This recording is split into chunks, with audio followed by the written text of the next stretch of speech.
तो दोस्तों कैसे आप सभी, एक बार फिर से आप सभी का स्वागत है अपने इस यूट्यूब चैनल के यूनिवर्स पर। तो दोस्तों हर बार की तरह इस बार भी हम एक बहुत ही ज़्यादा मज़ेदार और इंटरेस्टिंग कॉमिक को लेकर के आपके पास आए हैं, जिसे देखकर आपको बिल्कुल रियलिस्टिक फीलिंग आएगी।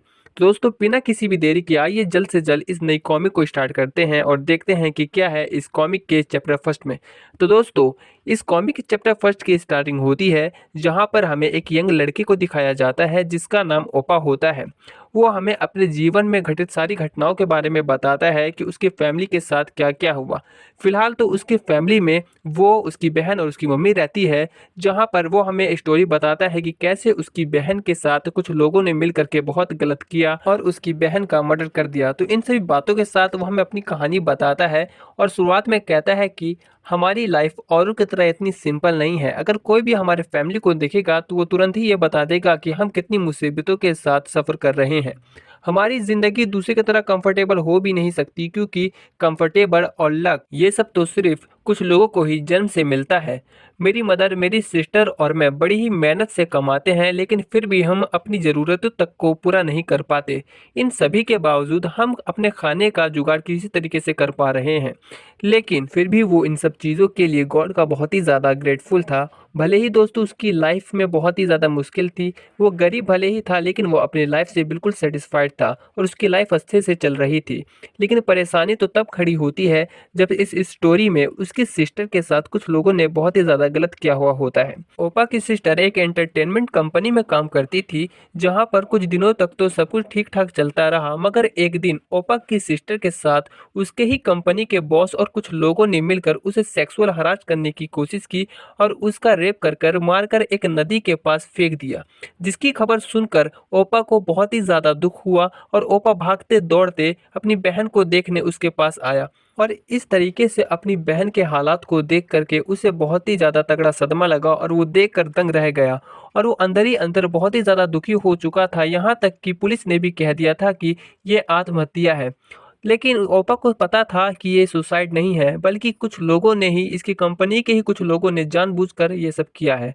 और उसे ये पक्का यकीन था कि ज़रूर उसकी कंपनी के बॉस ने किया है, क्योंकि वो इन सब चीज़ों को लगातार नोटिस कर रहा था और अपनी सिस्टर को इस हालत में देखकर बहुत ही ज़्यादा दुखी हो चुका था और बेहाल हालत में आकर एक जगह बेंच पर भीगे बरसात में बैठ जाता है।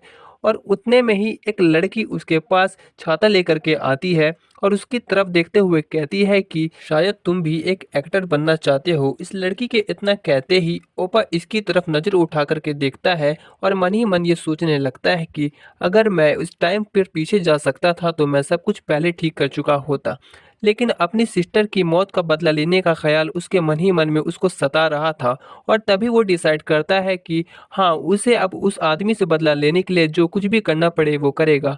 तभी वो ओपा उस लड़की से कह देता है, हाँ, लेकिन तुम मुझे एक एक्टर कैसे बनाओगी? तभी दोस्तों यहाँ से मेन एपिसोड की स्टार्टिंग होता है। अभी तक हमने जितना भी इसमें देखा वो इस कहानी का एक ओवरव्यू था। तो दोस्तों इस सीन के बाद हमें एक ऑफिस का सीन दिखाया जाता है जो कि उस लड़की का होता है। वो ओपा को अपने स्टूडियो में लेकर के आती है और उसे बाहर ही रुकने के लिए कहती है और ओपा से कहती है कि तुम यहीं पे रुको, मैं तुम्हारे चेंज करने के लिए कुछ कपड़े ले आती हूँ। और ओपा उस ऑफिस को देखकर मन ही मन सोचता है कि ये ऑफिस दिखने में तो बिल्कुल सिंपल और वेल सेटल्ड है।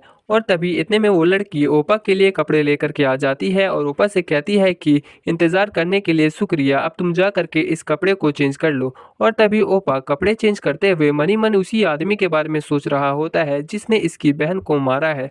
उस आदमी से बदला लेने के बारे में सोचता है, गुस्से से मन ही मन में कहता है कि तुमने मेरे साथ बढ़िया गेम खेला है, लेकिन असली गेम मैं तुम्हें दिखाऊंगा। और तभी इतने में वो लड़की ओपा से पूछती है कि क्या तुमने चेंज कर लिया? तभी ओपा जवाब देते हुए कहता है कि हाँ। और तभी इतने में वो लड़की ओपा के लिए स्नैक्स लेकर के आ रही होती है जिसमें कुछ चाय होता है और ओपा से कहती है कि तुम यहाँ पर बैठ जाओ और मुझे माफ करना, अभी के लिए बस मेरे पास चाय है। और तभी ओपा डाउटफुली उस लड़की से पूछता है कि तुम मेरी मदद क्यों कर रही हो? तुम किसी अजनबी की इस तरीके से मदद कैसे कर सकती हो? तभी वो लड़की ओपा से चाय पीते हुए कहती है कि इससे पहले तुम क्या मेरे बारे में जानना नहीं चाहोगे?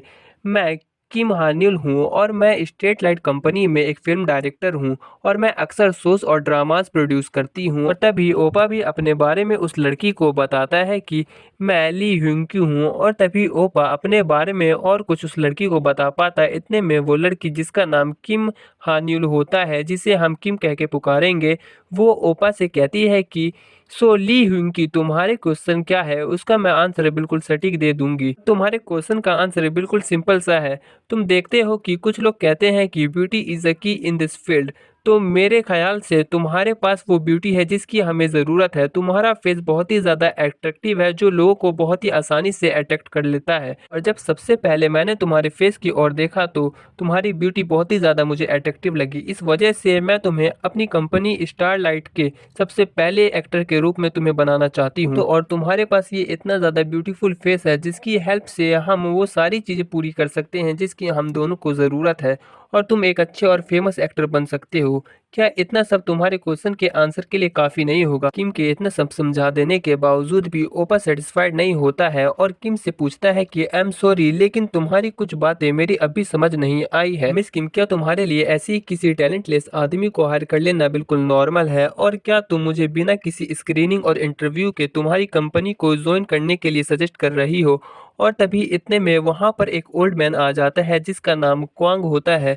और तभी वो ओल्ड मैन उन दोनों की बातों को सुन करके कहता है कि क्या, किस तरीके की ट्रेनिंग, तुम लोग किस बारे में बात कर रहे हो, और तो और ये आदमी कौन है? और तभी किम उस ओल्ड मैन को देख करके कहती है कि वाकोंग, तुम बिल्कुल सही टाइम पर आ गए, मैं तुम्हें इसके बारे में बताने ही वाली थी। और तभी किम ओपा को उस आदमी से इंट्रोड्यूस कराते हुए कहती है कि इससे मिलो, इसका नाम ली ह्यूंकी उर्फ ओपा है। ये एक्चुअली मुझे रास्ते पर मिला और मैंने इसे एक्टर के लिए परफेक्ट समझा और इसे यहाँ पर लेकर के आ गई। और पहला ये हमारा वो एक्टर होगा जो हमारी कंपनी को सक्सेस की ओर ले जाएगा। वांग किम की इन बातों को सुनते ही शॉक्ड हो जाता है और कहता है कि क्या हमारी कंपनी स्टारलाइट का एक एक्टर, लेकिन इतनी जल्दी क्यों? और तभी किम हंसते हुए कहती है कि क्योंकि बस मैं चाहती हूँ। तभी क्वांग ओपा से कुछ क्वेश्चन पूछता है और कहता है कि चलो तो तुम मुझे बताओ कि तुम एक एक्टर ही क्यों बनना चाहते हो, और कुछ ऐसा उल्टा सीधा भी मत कह देना और झूठ तो बिल्कुल भी मत कहना, मैं किसी भी तरीके के झूठ को आसानी से पकड़ लेता हूँ। तभी ओपा घबरा कर मन ही मन में सोचने लग जाता है कि अब क्या होगा, अचानक से इतनी जल्दी एक इंटरव्यू देना ये बहुत ही ज्यादा मुश्किल है। शायद तुम मुझे पसंद नहीं करोगे और मुझे रिजेक्ट करने की कोशिश करोगे, लेकिन अब और मैं किसी और को अपने रास्ते में नहीं आने दूंगा। और तभी ये सब सोचते हुए झूठ बोलने लग जाता है और तभी वो क्वांग से कहता है कि मेरी मदर और मेरी सिस्टर को मूवी देखना बहुत ही ज़्यादा पसंद है। मैंने उनसे पूछा कि उन्हें मूवी देखना इतना क्यों पसंद है, तो पहले तो मेरी सिस्टर ने कहा कि उन्हें मूवी की स्टोरी लाइनिंग बहुत ही ज़्यादा अच्छी लगती है, और मेरी मदर ने कहा कि मूवी का मेल कैरेक्टर जो कि मेल होता है वो मुझे बहुत ही ज़्यादा पसंद है। मैं जब मूवी देखती हूँ तो अपनी प्रॉब्लम को कुछ टाइम के लिए भूल जाती हूँ, और जो चीज़ मेरी मॉम को शांति देता है और मेरी मॉम को अच्छा लगता है, तो इसीलिए मैं भी चाहता हूँ कि मैं भी वैसा ही मेल कैरेक्टर बनूं। ऊपर इन सभी बातों को कहते हुए मनी मन डर रहा होता है कि कहीं वो रिजेक्ट ना हो जाए। तभी वो ओल्ड मैन ओपा से कहता है कि मैं तुम्हें 1 महीने की ट्रेनिंग दे रहा हूँ और मैं तुम में प्रोग्रेस देखना चाहता हूँ, लेकिन अगर मुझे तुम में प्रोग्रेस नहीं दिखाई दिया तो मैं तुम्हें निकाल दूंगा, और अगर तुमको एक एक्टर बनना है तो तुम्हें इसे एक्सेप्ट करना ही पड़ेगा। और तभी उधर से किम क्वांग से कहती है कि सिर्फ 1 महीने, प्लीज इसे बढ़ा करके 3 महीने कर दो, ये डिसीजन किसी भी बिगनर के लिए बिल्कुल फेयर होगा। और तभी क्वांग अनचाहे मन से किम से कहता है कि तो चलो ठीक है, 3 महीने की ट्रेनिंग। और ओपा से भी कहता है कि एनीवे मैं अभी भी तुम्हें अपनी कंपनी का फर्स्ट एक्टर बनाने के किम के इस डिसीजन के खिलाफ हूँ, और क्योंकि इंडस्ट्री में तुम्हारे पास कोई एक्सपीरियंस नहीं है और यहाँ पर नौसिखिए को हमेशा रोजाना ताने मारे जाते हैं, फिर तो चाहे वो एक्टर हो या फिर एक्ट्रेस, इसलिए मैं तुमसे दोबारा ये पूछूंगा कि क्या तुम सच में अभी भी एक एक्टर बनना चाहते हो? और तभी ओपा क्वांग से कहता है कि हाँ, मुझे एक एक्टर ही बनना है। और तभी क्वांग ओपा से कहता है कि तो फिर ठीक है, किसी भी तरीके से तुम कल किसी भी हालत में सुबह सुबह इस सेट पर आ जाना, और एक फॉर्म तुम्हें दिया जाएगा जिसमें तुम अपने पर्सनल डिटेल्स को फिल कर देना। और तभी किम ओपा के पास आती है और कहती है कि आज के लिए बस इतना ही, तो अब हम कल मिलते हैं। और अब ओपा वहां से अपने घर चला जाता है।